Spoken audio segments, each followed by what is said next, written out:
Hi guys, I hope you're all doing well. Justin Hatt back here with a brand new video. I'm super excited about this because I'm starting a brand new series of videos called Just Music. This is my podcast series that I'm starting. I've never done a podcast before and I'm super excited, and my whole goal is to try to showcase how musicians are dealing with this whole COVID virus. And I'm super excited to introduce my friend Michaela Larsen. She joins in progress, and I hope you enjoy it. Okay, hello everybody, and welcome to the new installment, brand new project here that I'm starting. I'm calling this Just Music Podcast. I've had a lot of extra time, just like a lot of people have, to do these kind of interview podcasts with different musicians that are kind of local in my area, in my music scene, and I'm trying to get kind of feedback about how musicians are dealing with this virus. And today we are joined by a lovely, beautiful person, Michaela Larsen. She is a graduate of Michigan State University. She majored in opera performance and music education. So she's really, really big into opera music. And I thought it would be really, really cool to have some different perspective just from musicians, again, on their outlook on the virus and how it is affecting them musically. So without further ado, I'd like Michaela to introduce herself and give a little bit of an origin story about herself. Hi, everybody. I'm Michaela. Thanks to Justin for having me on this podcast. This is super cool, and I'm excited about this project too. A little bit about me. Originally, when I started my degree at Michigan State, I thought I had this vision for my life. I wanted to be a music teacher. I thought that was my plan. I'm going to stick to that, and I'm going to work really hard and be the best music teacher that I can be. And then I started performing more in my undergrad and doing some more outreach performances. I've sung at the MSU Museum recently for a project for the survivors of Larry Nassar. I've sung in like 8 operas at Michigan State. And the more I performed, the more I realized that this is what I really love to do. I still teach. I teach private lessons at a music academy, which is where I met Justin.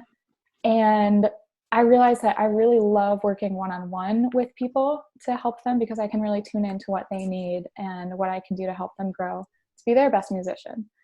So I kind of switched my career path a little bit that way.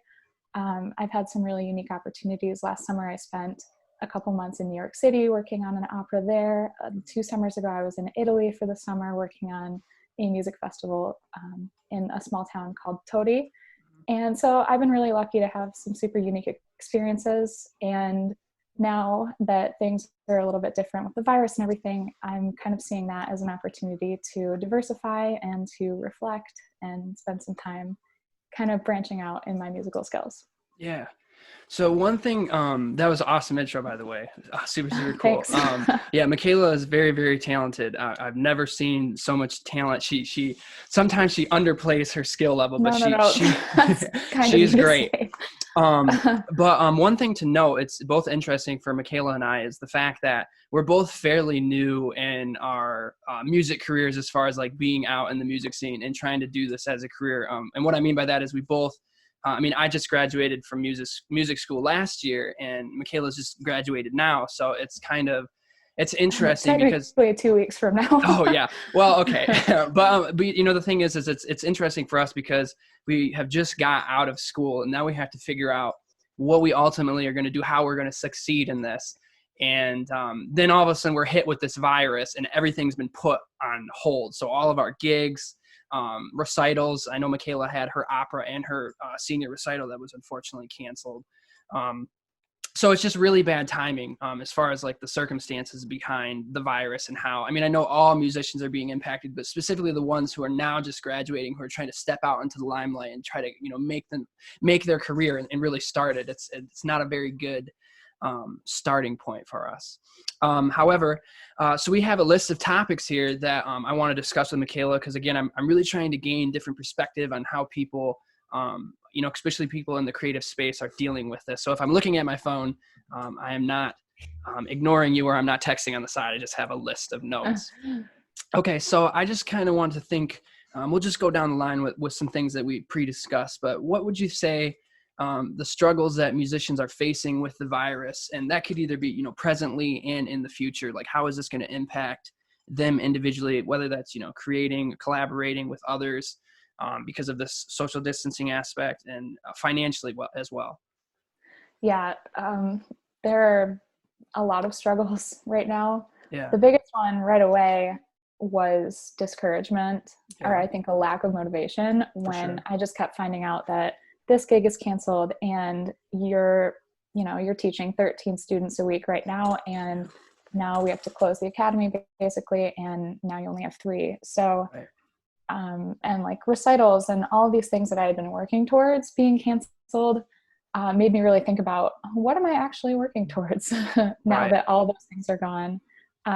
So I think a really big lack of motivation at first was the craziest struggle. Hmm. Um, Financial struggles are also really difficult because a lot of artists rely on gigs and teaching Sure. and things that are really not essential when you really take a close look at it. So I think a lot of artists are really struggling to just get by and to pay for your rent, pay for your groceries, and things like that. Hmm. Um, and also, there's a really big social aspect, or a communal aspect of music, like collaborating with other artists. And, when you play gigs, it's really nice to have your family and friends there, Right. but also being able to make music with other people. And that's kind of just been taken away Right. because it's not safe to do that anymore. But luckily, there are some solutions through technology for that, and solutions with teaching. I know, like, both of us have been doing Zoom lessons where you log in at the same time and teach kind of like a normal lesson, which is Right. really cool. Hmm. And it makes music accessible, even though there is this element of distance. Right. I think what's really nice about the Zoom aspect and about being able to still have interaction with our students is to still try to create some aspect of normalcy. I think, and Mm-hmm. you and I have discussed this as well, as like, I know it's really beneficial for our students because they're, significantly younger than us. But it's also a normalcy for me because, and I'm sure it is for you as well, but I get to this Yeah. point where each day of the week when I'm teaching, I get excited to leave the house and have to make my commute to the academy. And I think about, okay, what are the lesson plans that I'm going to have with these said students and how I'm going to go about doing that. And so to be kind of like cooped up in our house has been hard, especially on me, because it's not that I'm necessarily lonely, but it's the fact that I'm not getting to see my students. And, I like to be physically in person because you can read off people's body languages. And, it's just, there's a sense of just you're more connected when you're in person and you're visually there with you're physically there with each other, is what I meant to say. But Yeah, I think, oh, sorry. no, yeah, go ahead. No, go ahead. I think something that this whole situation has made me realize is that music is really all about togetherness Yeah. when you look at it. Hmm.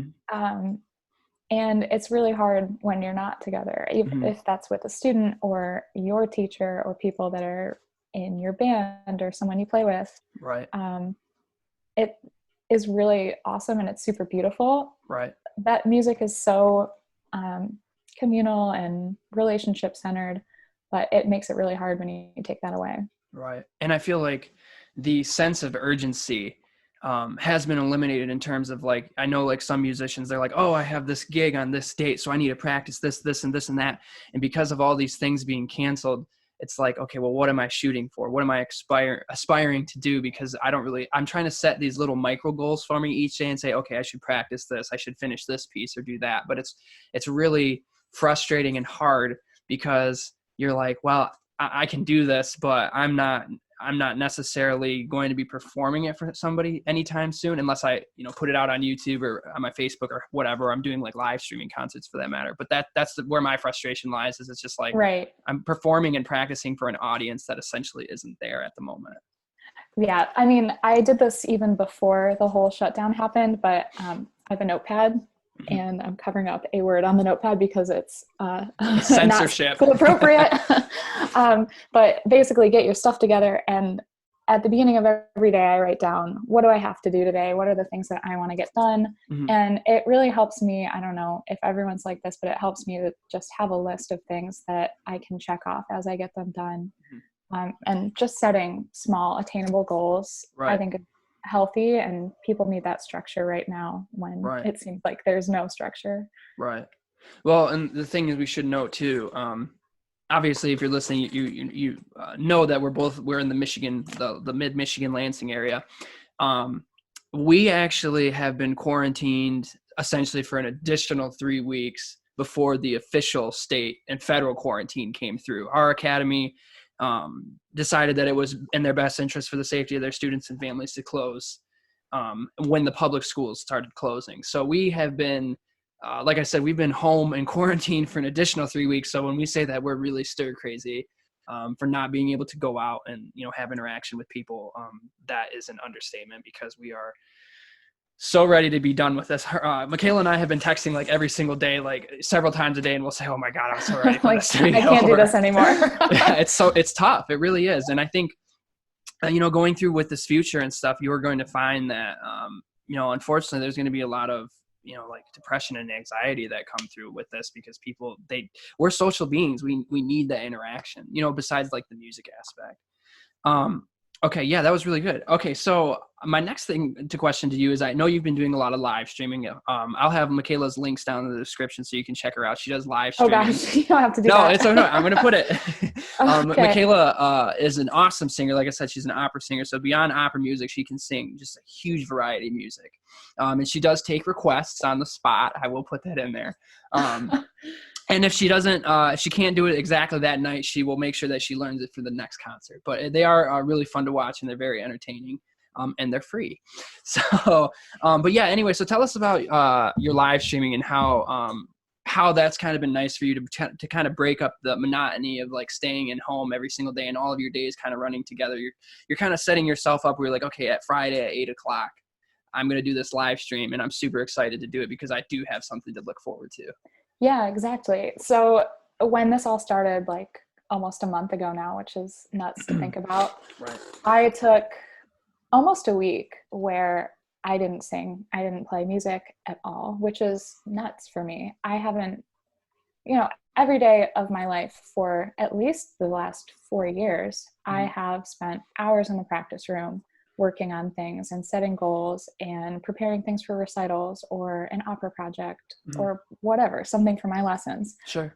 So there hasn't been a span of more than a day that I've taken off in the last 4 years. And so when this all started, I think I was just in shock, and I was trying to process all of these losses of gigs and performances and things like that. So I just didn't feel like it and was like, no, I'm not going to sing. I'm not going to do anything. I just need to take a few days and process what's going on here.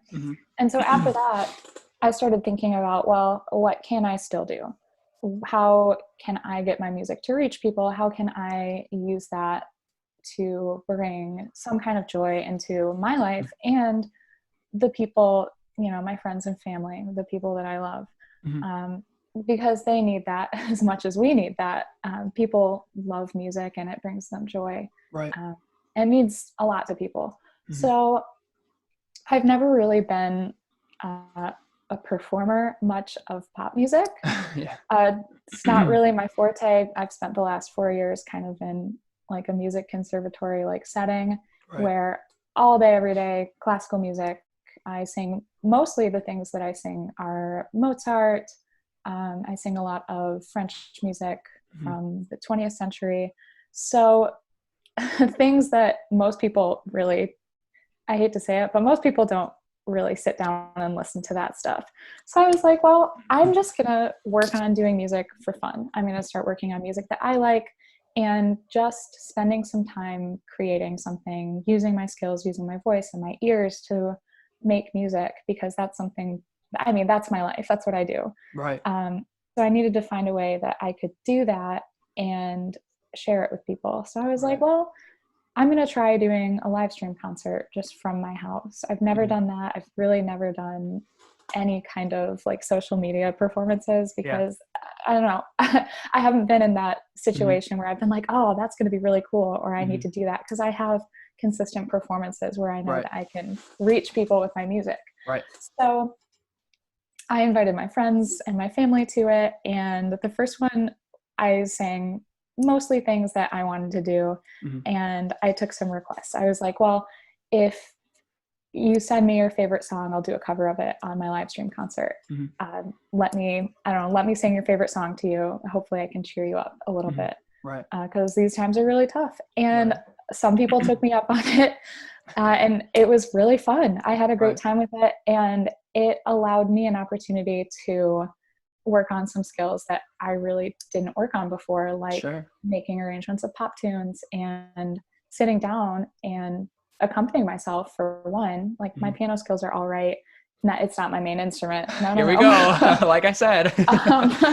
But no, seriously, throughout the quarantine so far, I've been forced to not forced, but I've had a lot of time to really sit down and work on stuff like that, which has been awesome. And so I did another one last week. I'm going to do another one tomorrow night at 8.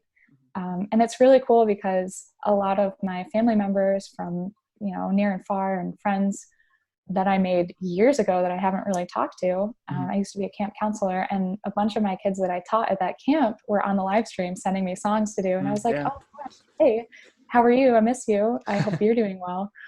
So it's really cool because even though we're so far apart these days, I feel like, music has that power to bring people together still. Right. So that's kind of why I'm doing the live stream things. It's as much for me as it is for other people to kind of have some normalcy. Right.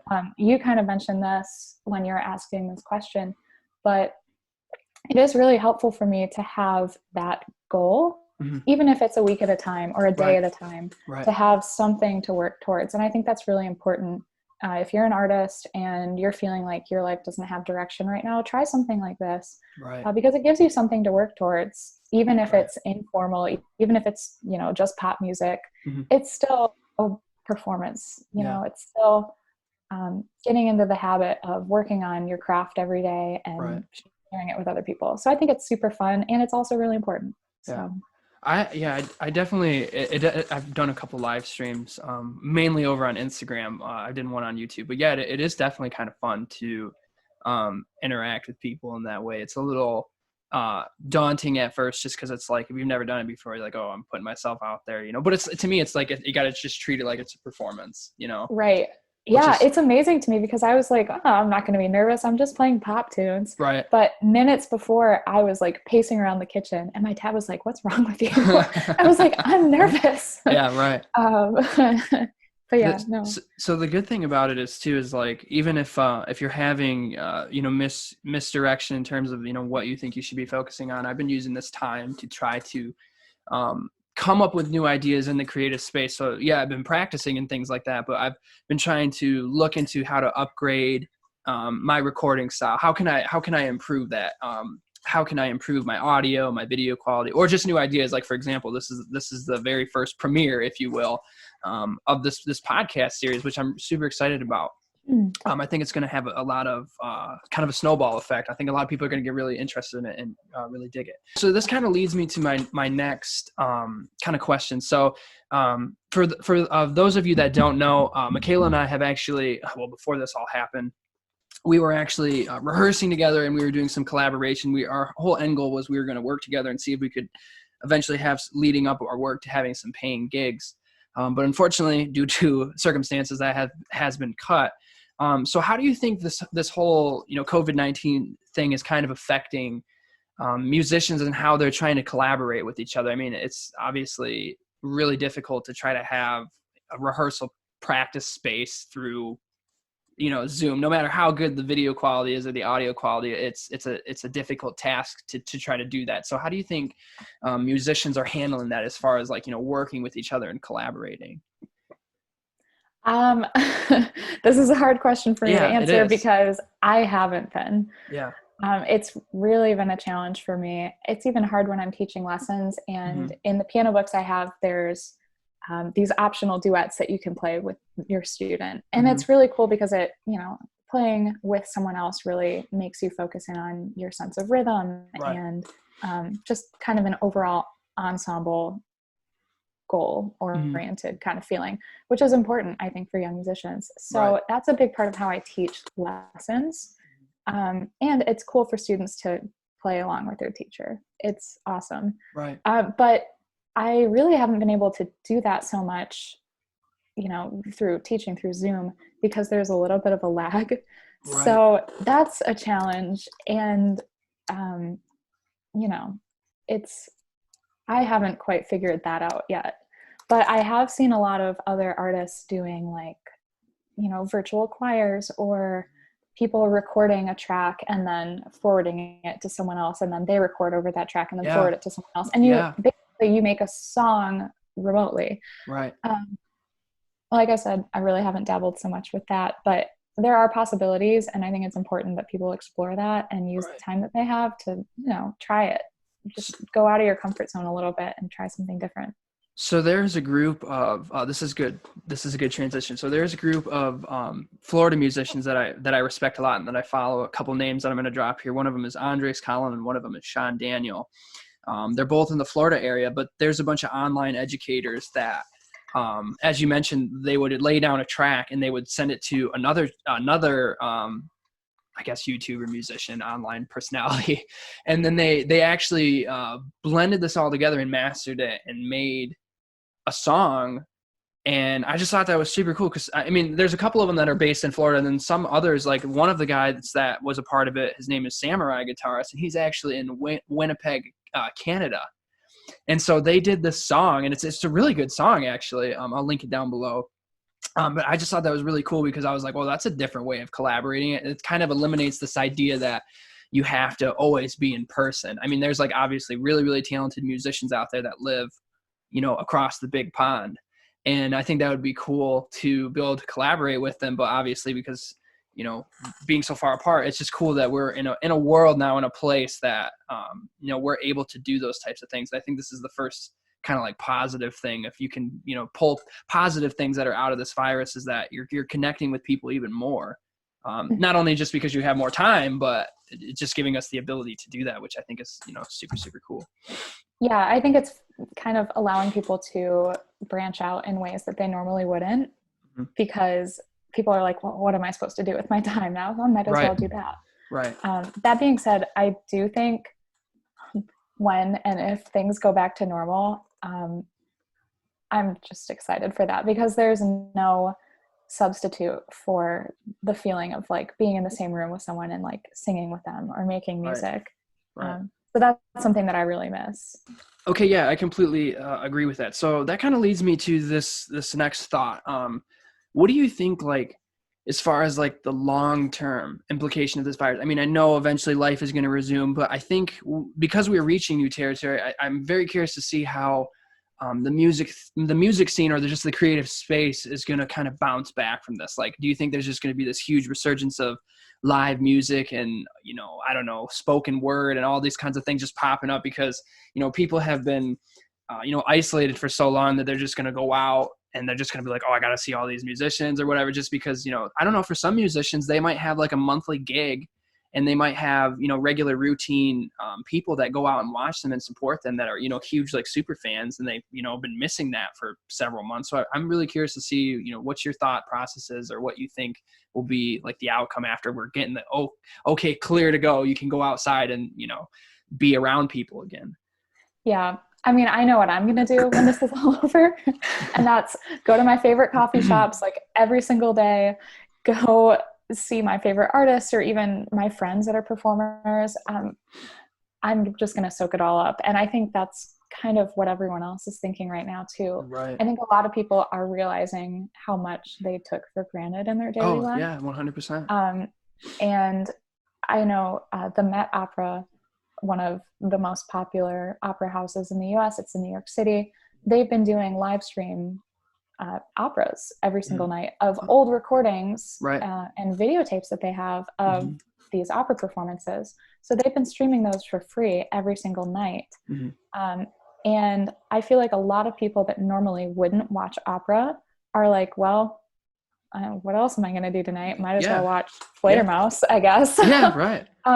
So I think a lot of people are realizing how many great artistic opportunities they have, and how many, resources they have in the world through art and, like museums and things like that, and libraries even, and restaurants, and these things that have been taken away from them on such short notice. Right. I think people realize what a massive gap there is in their lives when you can't go to those things. Right. So I definitely think when things open back up and it's safe to, go places and be with Right. people, that people are really going to start taking advantage of those things. That's my hope. Right. Like I said, it's really easy to take those things for granted. And I know I did too. The last concert I was at, I think like a rock concert, not a classical concert. Sure. I think that was like November or something like that. And if I would have known that that was the last live music event that I was going to be at, I think I would have experienced it totally differently. Oh yeah, I can definitely agree to that. Yeah. Yeah. Yeah, it definitely is. I mean, this obviously goes beyond music aspect, but I just think now that we're in April, the greater Lansing area starts up their like summer, starts doing some of their more summer related activities. I know they usually do like farmers markets, and then there's like different craft shows and stuff that happen on certain weekends. And I'm just thinking like, and a lot of those places too, they usually have besides obviously having produce and stuff that they're selling or whatever crafts people have in their booths, a lot of those places will have musicians there, and so I'm just thinking like, when you talk about people taking things for granted, it's like that's something that I wouldn't even think about, like, oh, it's just a craft show, or it's like well, that's something that you do genuinely look forward to, because it's like, oh, that's like that type of thing that comes up every single year, and then when it comes up a weekend or 2 weekends before, you're like, oh yeah, like let's go to that. And I'm thinking about that like with every Easter. Sunday I used to go to the farmers market. It's just a nice thing to do and somewhere to walk around. It's so interesting to me, because it's like if this virus would have happened like during the winter time, it's like they basically canceled Easter, but it's like you would have like an uproar if people were to like try to cancel like Christmas, or just like the winter holiday season or whatever. They'd be like, oh, you can't cancel Christmas, but it's like, oh, but you can cancel Easter, like arguably one of the more important holidays of the Catholicism religion or whatever. Yeah, I will say, I think going kind of back to the resurgence of people going to things. Yeah. I think, at least in my house, I'm here with my dad, my stepmom, and my younger sister. And I think as much as my practicing annoys them, I also think it's a really cool way for people who aren't familiar with the process of being an artist. Right. Like they are watching me practice. They're watching me prepare things that I don't know. Right. And they're used to only seeing that end finished product. Right. Yeah. But finished in air quotes, because I believe that no one's ever a finished product. There's no such thing as a perfect performance, let me tell you. But they're used to seeing the end of that. Right. And now they're seeing the beginning and the whole, middle part where things aren't so pretty and aren't so inspiring. Right. So I do think that's really cool for anyone that lives with an artist or a musician, anything of that variety. I think it's really cool that you get to be a part of that process. So if you're stuck at home with a loved one that's an artist, be patient with them and support them, because it ain't easy. That's interesting. I never even considered that. So, I mean, like, yeah, you're exactly right. It's like when you go out and see a concert, or you go out and watch someone, you're always seeing, I don't want to say finished product, but you're seeing the product. You're seeing the product of practice and being able to put something out there that is performance ready. And so you're seeing the peak of it. It's like the tip of the iceberg thing. You're only seeing, if a song is 3 minutes long, you're seeing 3 minutes when there's hours of work to go into that product. Right. Yeah. And that's definitely got to give a new perspective for individuals that haven't seen the work behind, I don't want to say mastering, but the work behind obtaining a playable level of a piece of music, whether that is, a pop tune or a classical piece or whatever it may be, jazz standard, it doesn't matter. But it's just interesting because like we said, when you do go to a concert, you're seeing that performance of it being, as good as it can possibly be, not to the idea of perfection, because there's no such thing as a perfect performance or perfect playthrough.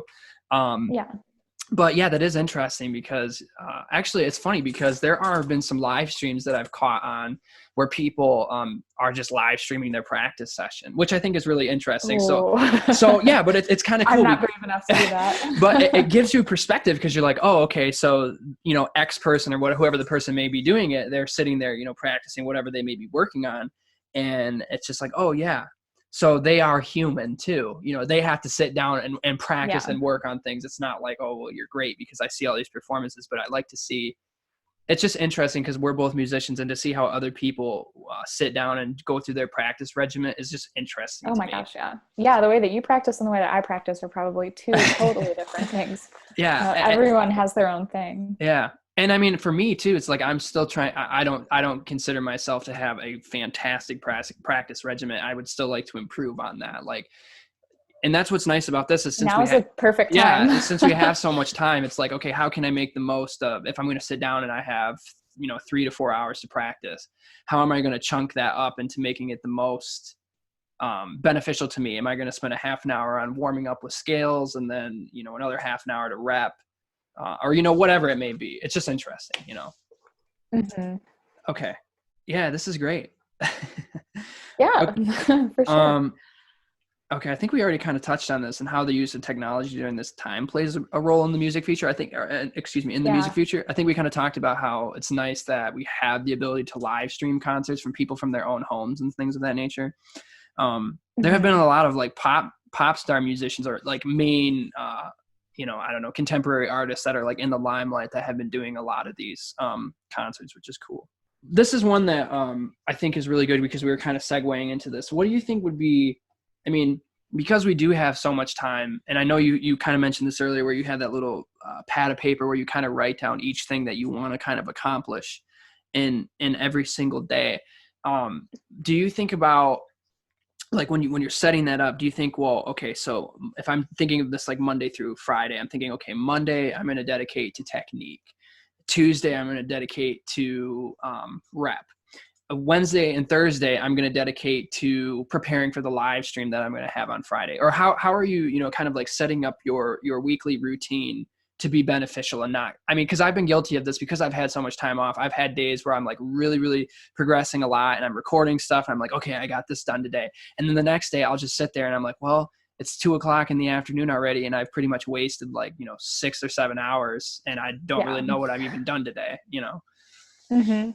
Yeah, I think consistency is really important. And like we were talking about our students needing structure in their lives, we also really need structure in our lives Yeah. because I know for myself, I went from days where I was, at school and going from class to class, and then I had structured practice time and Right. then ensembles, and then I would drive to Roth and teach. So my days were set and I did the same thing, the same routine, and it was working for me. And now I have no boundaries Yeah. of, I have to, the farthest I have to travel every day is from my bedroom downstairs to the living room. To the kitchen. It just, yeah, exactly. To the kitchen. And then, my day's done. I've successfully wasted all of it binging Netflix. And then I come Yeah. back upstairs and go to bed. Like it's really easy to fall into um, totally no structure at all. So usually I'm lucky because I still have a little bit of structure in my life with online classes through MSU, and I have, structure with my own voice lessons. I'm still taking voice lessons. So I have that on Friday. I have coachings once a week with a vocal instructor. So I have little bits of structure, but really it's been kind of my own job to figure Right. out, okay, on Mondays, I have to go to class and then I need to practice for a set amount of time. And usually when I practice, I do like 25 minutes of technique just to warm up the instrument. For Sure. any singers out there, you know that you can't get anything done if you don't get a good warm up in. It just, yeah, no, seriously, the mechanism just doesn't work if you try, it's like trying to start your car. I think I told you this once. Right. It's like trying to start your car when it's -5 degrees out, Mhm. and then 30 seconds after you turn the car on trying to drive 90 miles per hour. You just can't do it. That will ruin your engine, and it will ruin your voice if you try to do that. People in the Midwest will appreciate that. That metaphor. Yeah. For anyone in California that doesn't know what we're talking about, go to heck. Yeah, right. Because well, we're at that good time though, where it's starting to get a little bit warm, which is really nice. So hopefully our cold, cooler days are behind us. Although it was kind of like hailing earlier this morning. Like minutes ago. Yeah, right. But yeah, no, going back to your question, I don't know. I like to start every practice session with a warm up, and then working on, I was preparing a whole recital's worth of music. So checking in on those pieces. The other really big bummer that recently happened was the summer program that I was going to go to in Graz, Austria for almost 2 months. It was from like early July through the middle of August. That recently got canceled, and I was like, come on, that's in July. Things have got to be better by then. Right. It's like all of these things that were kind of motivating me are gone. So I have to find ways to motivate myself. Right. But yeah, I think also finding grace for yourself is really important through this too, because life is totally flipped upside down. Yeah. So you can't really expect the same things of yourself as much as we want to. Like trust me, I'm my own worst critic. And I'm the hardest on myself. Yeah. No one else will ever be as hard on me as I am. That's a musician thing though. You're criticize yourself more than a lot of people. Like, I know we've talked about this where you're like, oh God, you played that. Like somebody will come up to you and you'll say, God, you sang that so beautifully. Or I like your phrasing on this, or how your dynamics and your tone and timbre on this, section of music or whatever was great. And then I'm sitting here like with this like half quirk smile, like, yeah, that was probably the roughest part. Like I should have spent more time in my practice section on those 8 measures or whatever it could be. Right. I mean, but most people would never know. Yeah. But yeah, no, find it in your heart to have a little bit of grace for yourself, because you're going to have days where, you don't get as much done as you want to, but that's okay. So yeah, find time for some self-care and some self-love with that, because this is like the weirdest thing that I've ever lived through. Right. And also be flexible, like set goals for yourself that are attainable. Like if you want to do a live stream concert next Friday, set that goal and take the steps you need to get there. But realize, I think we talked about this yesterday or the day before, realize that what works for you one day is not going to work for you tomorrow, maybe, or next week. You might need something totally different. So be strict about the goals that you set, but be flexible about the steps you take to get to those goals. Right. And that's something that has been really important to me even before all this started happening, but now more than ever, because things are changing so rapidly, and I feel like I don't know what's left and what's right. Just because things are so different. This is like, if I have to say, you always hear this banter about, going to college doesn't teach you this, doesn't teach you how to handle this said situation or this circumstance or whatever. And I think you can say that for any type of career path that you go in, but I think it's really interesting, especially for us, because we're trying to deal with, now that we are kind of on our own, and I know we both have aspirations to go to grad school. So, we're going to go to school further than this. So it's not like we're completely out in the scene and it's, we're swimming by ourselves now, but it's just interesting because when we've had these lessons and these expectations about what you should be, basically when you go into a conservatory or a music program, the people who you study under will say that you need to study this, this, and this, and that. And they just keep giving you new music, or, if it's a theory class or whatever, this is a part of the curriculum that you must learn. And by the time that you're done here, you can sit back and say, okay, I played this composer, I've done this piece, etc. And what's interesting about that is now, because we're on our own and we have that less, I don't want to say, we just have less guidance, because now it's ultimately up to us on what we want to spend our time focusing on. I mean, I know, once you go through a program and you go to school, it's not like you're done. That is just the beginning. If only. Yeah. I mean, so when you go through a music program or you go to school for it or a conservatory, whatever, or you're studying on your own, you start to quickly realize the realization behind that the journey has only just begun. And, you come back through it and you're like, wow, I've definitely learned a lot.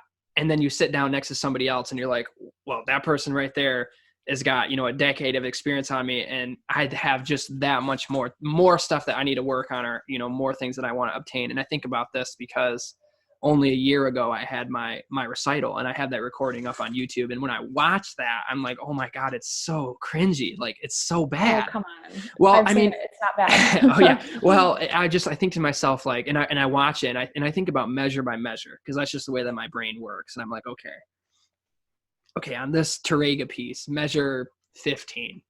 Oh, I butchered that rhythm, or I got the rhythm right, but I played the wrong notes. There was an improv in that, so it's like, I think about that, and it's nice because this is a good learning experience for musicians to kind of be able to be in that position where you're starting to create your own direction and you're starting to figure out what you should be focusing on. I mean, the people that know the best about what they should focus on and where you should spend your practice time on is yourself. Because where the flaws are, or where the holes, I shouldn't say flaws, that's not a fair term. You know where the holes may be in your playing. Maybe you need to work on, this certain technique, or you need to work on reading rhythms better, and that's something that I always try to work on, is trying to get better at reading rhythms, because rhythms is something that I have a struggle with sometimes. Which I think a lot of people do. But anyway, so it's just kind of interesting, because now that, we're kind of out in the scene and we don't have that whole, faculty of professors that are saying, okay, these are the things that you need to work on, and by the time you're done here, you should be able to say that you've done this, this, and that. Now it's like, okay, it's ultimately up to you. Because I still feel like I'm a student. Yeah.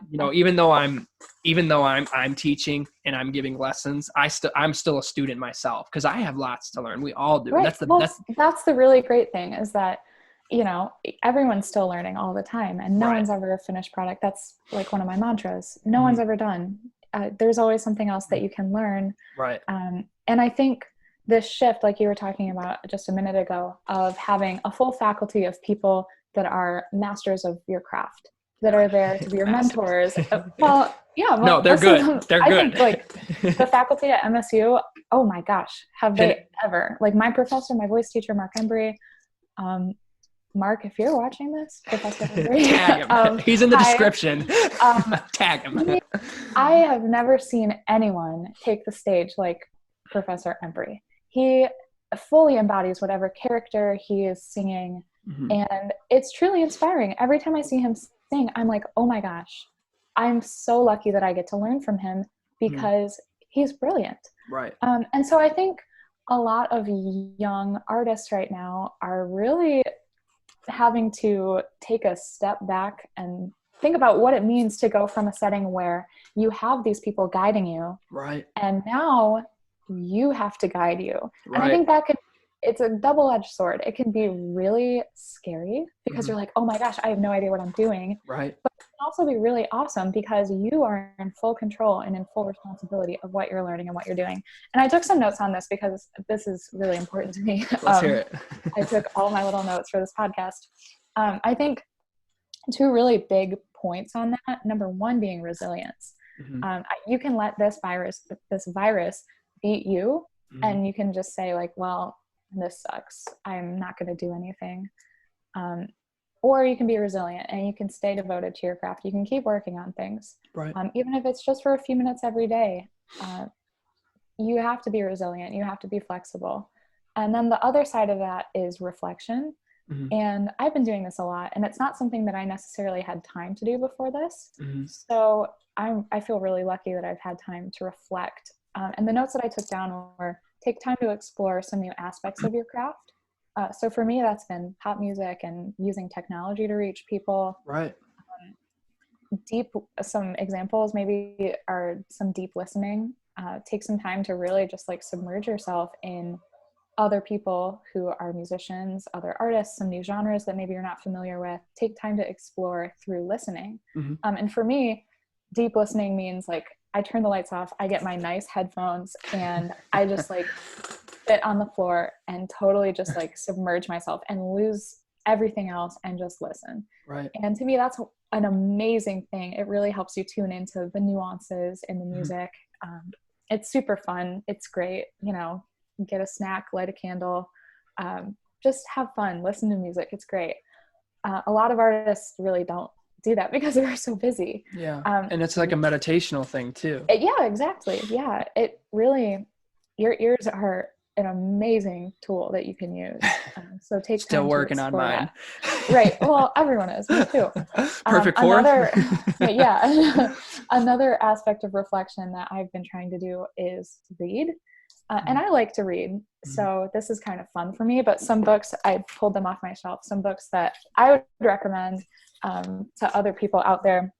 This is a book, it's called Growing Musicians by Dr. Bridget Sweet, and it's a music education text. It's research-based, but it's all about teaching music in middle school, which I know, I don't know how many middle school age students you have at Roth, but I have a handful, but they're my favorite age group. So I got this book a couple years ago and just never had the time to read it.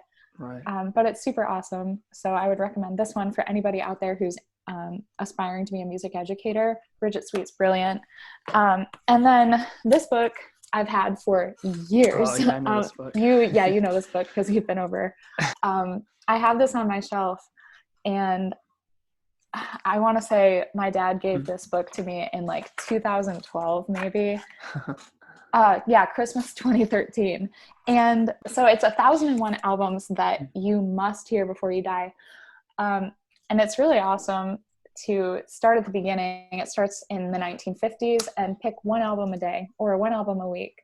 And just like do a deep listen, because there's a lot of music out there and it's super cool. And then the last book, this one is actually a journal. It is called Five, and I'm trying to find who published it or the author.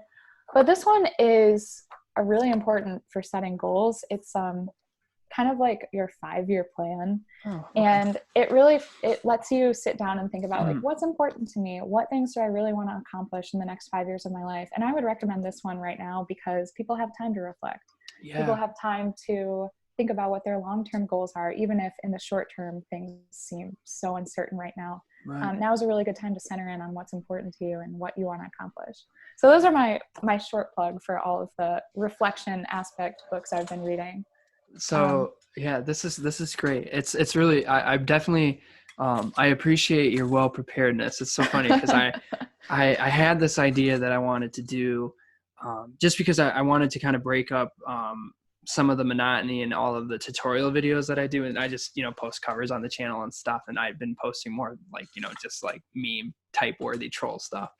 And so since I had all this time, I was like, I think it'd be really interesting to invite some people and do like a podcast and just sit down with musicians and really gain perspective on how they're dealing with this whole situation. So I just really, really appreciate your well preparedness, because when I initially had first wanted, out of all the people that I had asked, you were the first person that I had asked. And I was like, oh, Michaela would be great for this because she's so, she just would be really good to talk to about this because she's so well prepared. And like you saw, she takes notes on like everything. So I can definitely appreciate I actually do. Yeah, that's of course about me. But yeah, I will have all of, Michaela's links down in the social media, or all of her social media and links stuff down in the description. You guys should definitely give her a check out. It's interesting to me because primarily all of the people that I have ever worked with have always been guitar players, and I should just say mostly guitar players and people that are in the rhythm section. So like, a couple piano players, bass players, and drum players. So it's interesting for me to have a friend and a colleague who is a singer, because I always gain new perspectives. So sometimes Michaela and I will sit down and we'll just like geek out about music, and we'll talk about this composer that we played and this composer, and then she'll come over and she'll like bring a book that she's working on. She's like, do you see all these 16th note runs? And I'm just like, oh my God. So I definitely appreciate it. But yeah, like I said, I'll have everything for Michaela down in the description. So I think we're going to close up here, but I definitely appreciate you being on the Just Music premiere podcast. Yeah, thanks for having me. Is there anything that you'd like to say in closing, or anything that you want to leave advice with to our viewers? Yeah, I think overall, just try to stay inspired. Find the things that inspire you, find the thing that keeps you going, and keeps the fire in your heart burning, and hold on to those things through these hard times, because that's what's going to get you through. And stay home. Don't go outside. Wash your hands. Yeah, wash your hands. Stay in. Don't cough on other people. But yeah, stay resilient. Keep reflecting, keep practicing, work hard, but also be kind to yourself, because things are just so weird, and you can't be kind to others if you can't be kind to yourself. So those are my closing remarks. Okay. Yeah. Well, I think Michaela pretty much hit everything, main topics there. So yeah, just keep motivated, and, just keep working hard, and there'll always be, the sunny days are here to come. Just think about that. It might seem gray right now, and it might seem cloudy and rainy, but the good days will come. This isn't an end to an end. So, well, thank you, Michaela. I definitely appreciate it. Yeah, thank you. Yeah, see you later. All right, guys, that was the video. I hope you digged it. Let me know if you'd like to see some more of these, or if you're interested and you're a working class musician that would like to be on a podcast for Just Music. This was my first premiere one, so I'm really excited about doing these in the future with other working class musicians. So I'll see you in the next video, and take care. Keep practicing hard.